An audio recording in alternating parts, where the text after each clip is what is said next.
د خوبو تعبیر اوښ یعنی شتر. حضرت امام ابن سیرین رحمت الله علیه فرمایلي که څوک په خوب کې وویني چې پر نامعلومه اوښ سپور دی او ځغلي، نو تعبیر یې دا دی چې دای به سفر کوي، او که اوښ ټوپونه وهي نو تعبیر یې د غم او فکر دی، او که وویني چې پر اوښ ناست دی او لاره ځینې ورکه ده او سمه لار نه ورته څرګندېږي، یعنی نه ورته معلومېږي، نو تعبیر یې دا دی چې په خپله لار کې به عاجز وي او هیڅ یو تدبیر به نه کوي. او که چیرې په خوب کې اوښ پیدا کړي نو تعبیر یې دا دی چې ښځه به ومومي.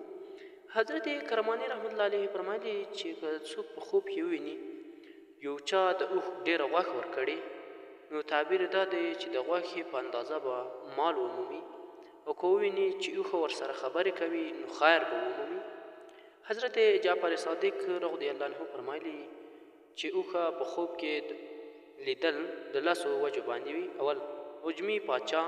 دویم امیر سړی، دریم مؤمن سړی، څلورم سیل،